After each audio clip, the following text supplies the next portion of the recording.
বাংলাদেশ জাতীয়তাবাদী দলের সংগ্রামী মহাসচিব আজকের এই বাংলাদেশ জাতীয়তাবাদী ছাত্রদল কেন্দ্রীয় সংসদের ৪৪তম প্রতিষ্ঠাবার্ষিকী উপলক্ষে আজকের বিশেষ অতিথি জনাব মির্জা ফখরুল ইসলাম আলমগীর স্যারকে বক্তব্য রাখার জন্য বিনীত অনুরোধ করছি।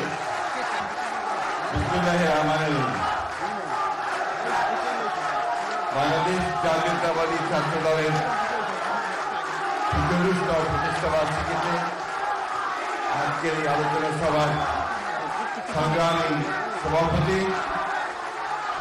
আমাদের মাঝে আজকে উপস্থিত আছেন আমাদের এই ফ্যাসিবাদ আন্দোলনের যিনি আমাদের প্রধান রূপকার, যিনি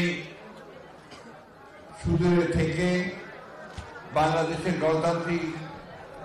গণতন্ত্রকামী মানুষগুলোকে, যুবকদেরকে যিনি সংগঠিত করেছেন এবং তার সেই ক্রিয়েটিভ স্লোগান বাংলাদেশ যাবে কোন পথে, ফয়সালা হবে রাজপথে, টেক ব্যাক বাংলাদেশ, এই স্লোগান গোটা বাংলাদেশের মানুষকে অনুপ্রাণিত করে ফয়সালার বিরুদ্ধে আন্দোলনে ঝাঁপিয়ে পড়তে সাহায্য করেছে, অনুপ্রাণিত করেছে আমাদের সেই সংগ্রামী নেতা জনাব তারেক রহমান, আমাদের বিএনপি ভারপ্রাপ্ত চেয়ারম্যান। মঞ্চে উপবিষ্ট আছেন এই দেশের গণতান্ত্রিক আন্দোলন এবং ছাত্র আন্দোলনের যারা নেতৃত্ব দিয়েছেন, ত্যাগ স্বীকার করেছেন এবং দীর্ঘকাল ধরে এই বিএনপির সঙ্গে থেকে বিএনপির সুখ দুঃখ সবকিছু ভাগ করে নিয়েছেন এবং সেই মুহূর্তগুলোতে নেতৃত্ব দিয়েছেন যখন প্রয়োজন ছিল আমাদের আজকের নেতৃবৃন্দ, সাবেক ছাত্র নেতৃবৃন্দ। আমি নাম বললাম না, নাম বলে অনেক সময় লেগে যাবে। তারা যেটা বলেন সবাই যে আসলে অত্যন্ত সত্য কথা যে তারা বাংলাদেশের গণতান্ত্রিক আন্দোলনের একটা অত্যন্ত একটা শক্তিশালী শক্তি অবশ্যই। আর আজকে ছাত্র দলের নেতৃবৃন্দ এবং আজকে এই সংগ্রামে দীর্ঘ ১৫ বছর ধরে যারা সংগ্রাম করেছেন, জীবন দিয়েছেন, প্রাণ দিয়েছেন, আমার সেই প্রিয় ছাত্র ভাই বোনেরা, আসসালামু আলাইকুম। আজকে আমাদের মাঝে এখানে আরো উপস্থিত আছেন, একজনের নাম বলা হয়েছে, আমি আবার রিপিট করতে চাই, যে ছাত্র দলের সদস্য নয়, বিএনপির সদস্য নয়, কিন্তু গুম ও খুনের বিরুদ্ধে যিনি অবিচল থেকে গোটা পৃথিবীতে ঘুরে বেরিয়েছেন এবং বাংলাদেশের গুম ও খুনের বিরুদ্ধে কথা বলেছেন, আমাদের সঞ্জিদা তুদি। আমি তাকে অভিবাদন জানাই, শ্রদ্ধা জানাই। আমি আজকে শ্রদ্ধা জানাতে চাই আমাদের এই ছাত্র দলের যিনি চিন্তা করেছিলেন, যিনি ছাত্র দলকে রূপ দিয়েছিলেন, তাই আমাদের স্বাধীনতার ঘোষক শহীদ প্রেসিডেন্ট জিয়া রহমান, আমাদের মূলধনের গণতন্ত্রের পুনঃপ্রবর্তক এবং আজকের এই আধুনিক বাংলাদেশের রূপকার শহীদ প্রেসিডেন্ট জিয়া রহমানের প্রতি শ্রদ্ধা জানাতে চাই। আমাদের সেই নেত্রী, যে নেত্রী দীর্ঘকাল ধরে গণতন্ত্রের জন্য সংগ্রাম করেছেন, লড়াই করেছেন, আমাদের আপসীন নেত্রী, দেশনেত্রী বেগম খালেদা জিয়াকে শ্রদ্ধা জানাতে চাই। ছাত্র দলের সেই সব নেতাদের, কর্মীদের যারা অকুতোভয় সংগ্রাম করে সেই ১৫ বছর ধরে গণতন্ত্রের পক্ষে সংগ্রাম করে তারা প্রাণ দিয়েছেন, আহত হয়েছেন, পঙ্গু হয়েছেন, কারাবরণ করেছেন। আজকে আমি এখানে অনেককে দেখতে পাচ্ছি যাদের সঙ্গে আমি অনেকবার কারাগারে ছিলাম, কারো পা ভেঙেছে, কেউ চলতে পারছিল না, তারা আজকে যাই হোক আমরা অশেষ আমাদের তারা বেরিয়ে এসছে, ছাত্রদের নেতৃত্ব নিয়েছে। আজকে আমি শ্রদ্ধা জানাতে চাই বাংলাদেশের সকল গণতান্ত্রিক আমি মানুষকে, যারা একটা আন্দোলনের মধ্য দিয়ে, একটা অভ্যুত্থানের মধ্য দিয়ে ফ্যাসিবাদী হাসিনাকে দেশ থেকে পালাতে বাধ্য করেছেন। আমি বক্তব্য দীর্ঘ করবো না, আমাদের প্রধান অতিথি আমাদের ভারপ্রাপ্ত চেয়ারম্যান তার সমস্যা বক্তব্য রাখবেন, তার বক্তব্যের জন্যই আমরা অপেক্ষা করছি। আজকে আমি যে কথাটা আপনাদের সামনে সামান্য তুলে ধরতে চাই, যে আমরা একটা ফ্যাসিবাদের বিরুদ্ধে আন্দোলন করে তাকে তাড়িয়ে এখন আমরা একটা অন্তর্বর্তীকালীন সরকার আমরাই তৈরি করেছি।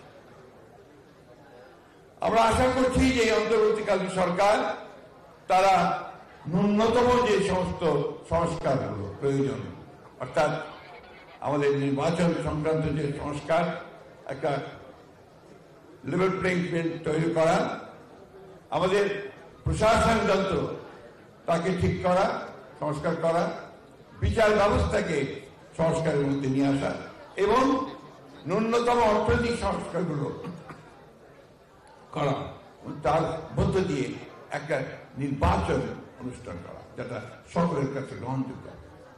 আজকের যে অবস্থা, যে রাজনৈতিক পরিস্থিতি, যে সংকট সৃষ্টি হয়েছে, এই সংকট একমাত্র সমাধান হতে পারে একটা সকলের কাছে গ্রহণযোগ্য নির্বাচনের মধ্য দিয়ে। এটা ইতিহাসে প্রমাণিত। আমরা সে কথাই বারবার বলে আসছি, কিন্তু আজকে দুর্ভাগ্যজনকভাবে বাংলাদেশে আবার সেই চক্রান্তের খেলা শুরু হয়েছে, যেটা অতীতে হয়েছে বহুবার, যারই ফলে আমরা আমাদের শহীদ প্রেসিডেন্ট রহমান সাহেবকে হারিয়েছি, যারই ফলে দেশনেত্রী বেগম খালেদা জিয়াকে 6 বছর কারাগারে থাকতে হয়েছে, যারই ফলে আজকে আমাদের নেতা তারেক রহমান সাহেবকে এখনো পর্যন্ত বিদেশে থাকতে হচ্ছে। এই চক্রান্ত আবার শুরু হয়েছে। কি করে বাংলাদেশের সত্যিকার যারা বাংলাদেশে বিশ্বাসী, যারা জোর গলায় বলতে পারে সবার আগে বাংলাদেশ, সেই দলকে, সেই নেতাকে আজকে তারা দূরে সরিয়ে রাখতে চাচ্ছে। বন্ধুগণ, এই চক্রান্ত বহুবার হয়েছে, আজকে আবার সেই চক্রান্ত শুরু হয়েছে। আমরা খুব পরিষ্কার ভাষায় বলতে চাই, বাংলাদেশের মানুষ কোনোদিনই তাদের চক্রান্ত সফল হতে দেবে না।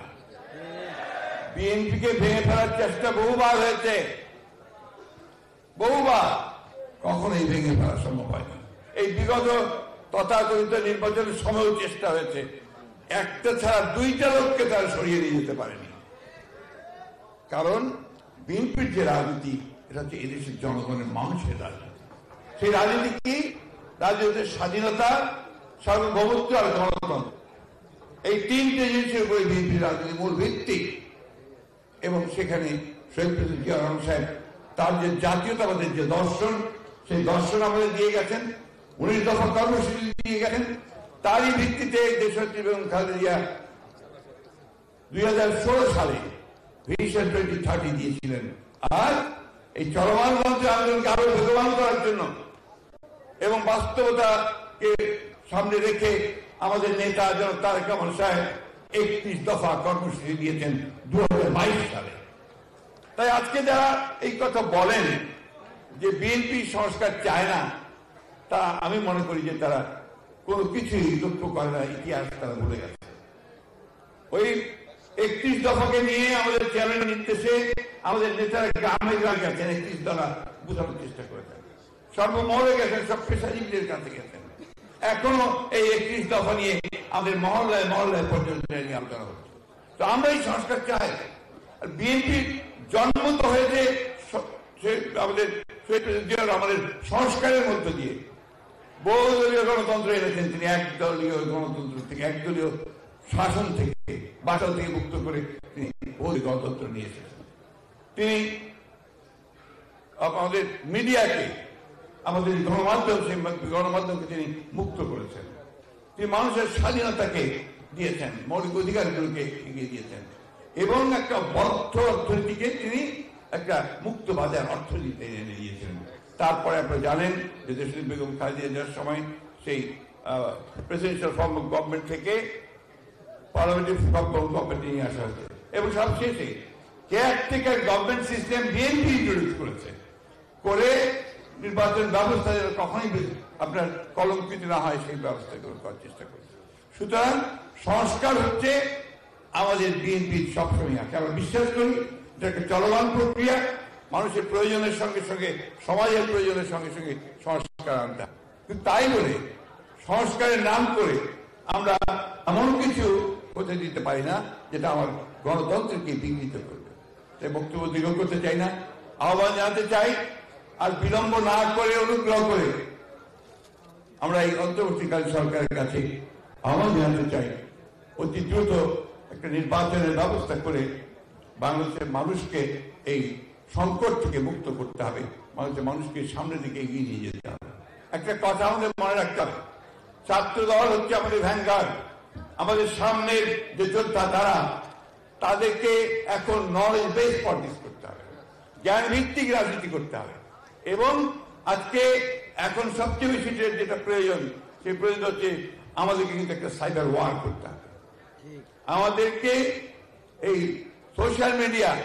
সোশ্যাল মিডিয়াতে আমাদের অবস্থান সবচেয়ে বেশি করে রাখতে হবে। এটা যদি আমরা রাখতে না পারি তাহলে কিন্তু আমরা এই যুদ্ধে হেরে যাব। আমি তাই আপনাদের তোমাদের অনুরোধ করবো যে তোমরা এই সোশ্যাল মিডিয়াতে তোমাদের অ্যাক্টিভিটিস অনেক বেশি বাড়াও এবং যে সমস্ত মিথ্যা প্রচারণা হচ্ছে বিরুদ্ধে সেই মিথ্যা প্রচারণাকে তোমরা সেটাকে বন্ধ করতে পারবে। দেশে বিদেশে ষড়যন্ত্র চলছে, প্রিয় সহকর্মীরা, সহযোদ্ধারা, আজকে আমাদের দায়িত্ব হচ্ছে আমাদেরকে রুখে দাঁড়াতে হবে এবং আমাদের মেধা বুদ্ধি দিয়ে দাঁড়াতে হবে এবং সেই মেধা বুদ্ধি দিয়ে আমরা তাদেরকে পরাজিত করতে পারবো বলে বিশ্বাস করি। আমি আপনাদের সকলকে ধন্যবাদ জানিয়ে বক্তব্য শেষ করছি এবং আমরা আশা করবো যে আপনি আমাদের নেতা পার্বতী চেয়ারম্যান তারেক রহমান সাহেব বক্তব্য রাখবেন। ধন্যবাদ। আসসালামু আলাইকুম।